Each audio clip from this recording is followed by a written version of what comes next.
I'm not afraid of death. I wouldn't be who I am if I was. It was a spectacle to watch Missy in every race she raced. I kind of like to go for broke all the time. Over the years, while I'm doing all these sports, you pretty much just really have to let it go. There had been a traffic stop on a Ford F-150 pickup truck with a box trailer. It was intended for Melissa Giove. Officers with like fucking vests on all came toward me. Missy had the high-risk role of transporting marijuana across the entire country. I wanted to run.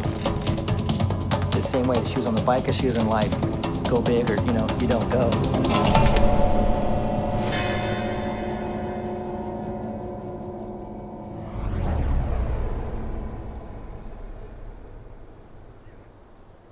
We're in Linville Falls at the Linville Gorge. My wife and I come camping here all the time. Oh my God, that's my Kiki. This is Maybe. Yeah, Maybe Valentine Giove. She's awesome. She's the hiking cat. Mountain bikers just couldn't believe who she was and what she was, and yet what she was still able to achieve on the bicycle. It was like so apart from everything else that we knew in terms of mountain bike racing. When I started racing downhill was 1990. I didn't ever try to race for like the win. I wanted to like just be pinned everywhere. And I just enjoy riding like that. It's very liberating too to kind of like put all yourself into something and not have regard sometimes for your own body. I'm putting it all on black, as we say. You go to spin the roulette wheel and, hope it pays out. Downhill was based on just like a downhill ski run. You start at the top and it takes you how long to get to the bottom on a super technical course without screwing up. Missy Giove, the wild child, it was just like, nuclear bomb explosion here, all the way down the course. No one got to the level of insanity that Missy exhibited and exuded on a daily basis. She just started bringing her own style. She would get up on a podium with that crazy bouffant of her own. I do have some titles, 2 World Cup overalls, 2 World Championships, 15 World Cups. Especially for the time period in mountain biking, I did really well. She got a lot of, mainstream press, and I think, by being a woman was even more of a bigger deal culturally speaking because, she just was not like most other women. She was one of the highest paid mountain bike racers of all, cross-country or downhill. People started to understand that you could actually make a living at this, and a good living, actually. I had $1 million contract with one of my main sponsors. You have obligations like being fit enough to go do these events. It's not always easy. You have to really want to do this. Nobody comes up to you and is like, here. Vail, Colorado at the World Championships in 2001 is when I crashed, like gnarly crash and had my brain hemorrhage. I had to kind of take a step away from racing. In the 90s, it was the heyday, advertisers and everything couldn't get enough of mountain biking. And then all of a sudden, blink, not fashionable anymore. The money started going away. Missy went away and she went off into the world and, no one really knew what coulda, woulda, shoulda come next for her until we read about it in the headlines.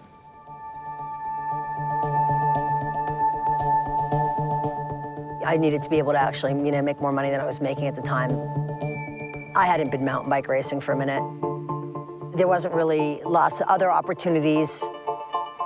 So I started slinging weed. I knew when I went in, it was going to be kind of all or nothing. There's not really a turning back point.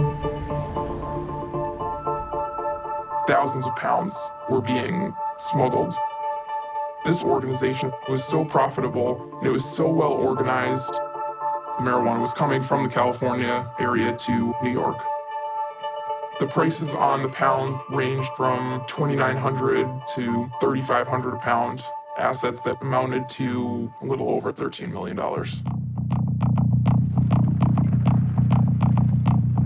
Missy's role was pivotal because you have the supply in California and you have this large-scale distributor in New York, and you need someone who's bold enough to take the risk to transport it across the country.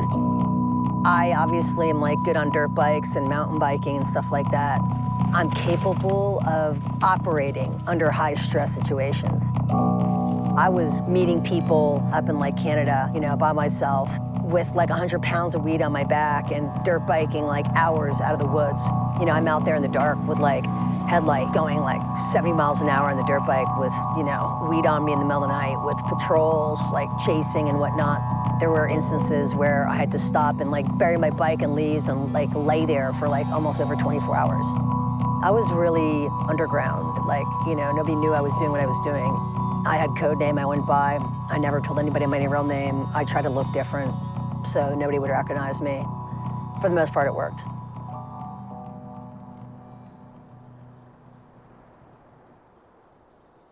I met Missy in 2006 in Virginia Beach. I didn't know who she was. I didn't know her as a world champion mountain biker. I just knew her as this super vibrant personality who was like no one I had ever met before.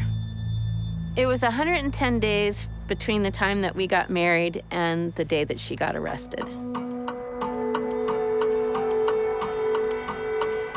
The investigation kicked off on our end when we received a phone call from DEA out in Illinois, and there had been a traffic stop on a Ford F-150 pickup truck with a box trailer that was carrying 288 pounds of marijuana. We found out that it was intended for Melissa Giove, for her to pick up and to deliver to somebody in New York.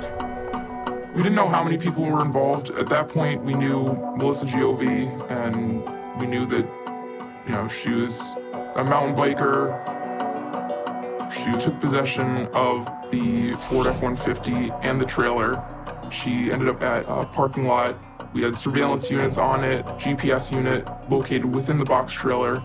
A 2008 GMC Sierra pulls into the parking lot, and we identify the driver quickly as Eric Canori. They chat for a little bit, and then Giove followed him in the truck. They're driving in tandem now, and they pull into a residence in Wilton. They're pulling out mountain bikes, and a dirt bike was in there. I saw something in the trailer, and I was like, that's fucking weird. When I found out it wasn't like a braking device, I was like, we're fucked. At that point, they realized that there's a GPS unit in there. Canori jumps into his truck, she jumps into her truck, and they both pull out of the driveway and go opposite directions. She ends up going to this marina. There's a river there. I'm like looking at kayaks, and I seriously thought for a minute, okay, I'll put the dirt bike in a kayak, and then I'll kayak down river, and then I'll just get out in the middle of the woods somewhere, you know, take off and get away.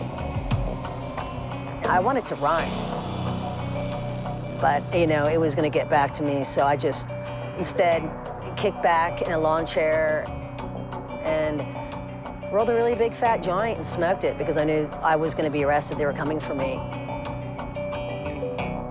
They finally all came toward me, and it was a lot. 20 law enforcement officers with like fucking vests on and put your hands up type shit. She was read her Miranda warnings, and she said, "Sorry guys, I wish I could help you, but I'm just here to meet friends for a bike ride."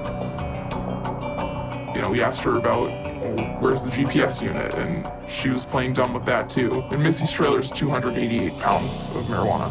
The wholesale price, what they paid for it, was about $1.1 million.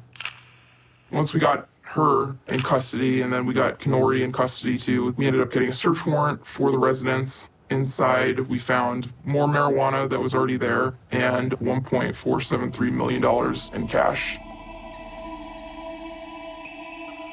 She was charged with conspiracy to possess with intent to distribute over 100 kilograms of marijuana.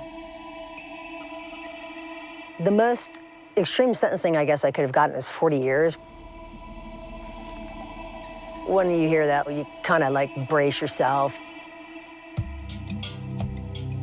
You kind of know what's coming to you. I mean, I was willing to, you know, deal with that and accept that.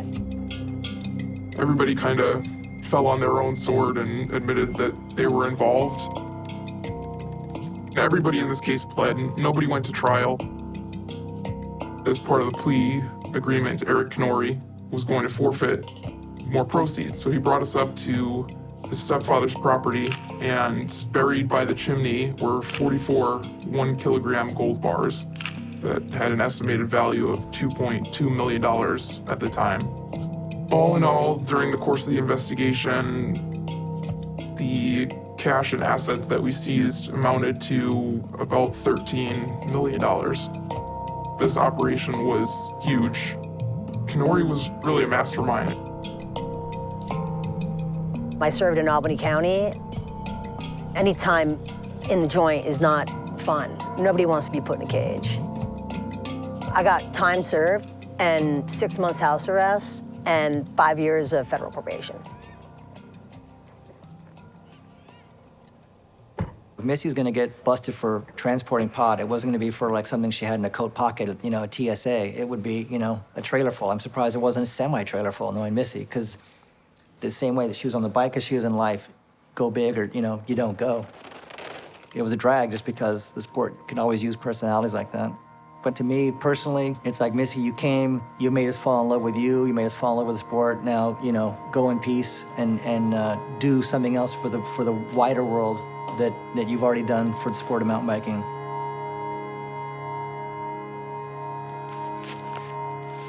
Where's the campfire? Where's the campfire? My probation was finally over. We came out here to come be out in nature, and shortly after that, we found out that my wife has stage 4 breast cancer, and they gave her less than a year to live. We're just trying to celebrate life and, you know, live life to the fullest. Let her enjoy every day of life that, you know, she's able to be here. Missy's place in the world now is she could probably do more for the world than just being some entity for amusing people who are kind of like stand back and aghast. When she talks about the religion of love and passion, it's so sincere, you know? It's not just some frickin' bumper sticker for her that she just went to some yoga retreat and came back thinking, oh, yeah, I want to start loving people, you know?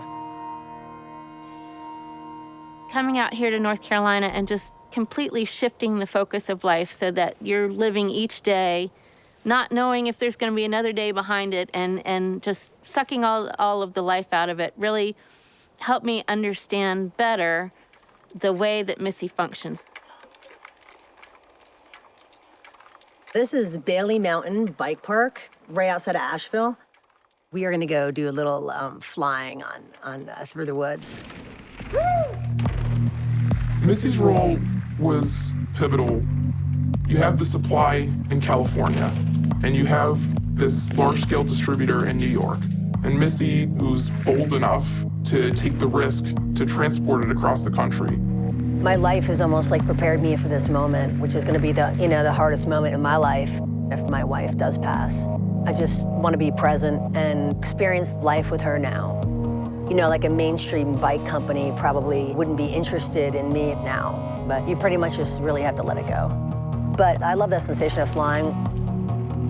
It's just this very liberating feeling to not be worried about anything but that one moment.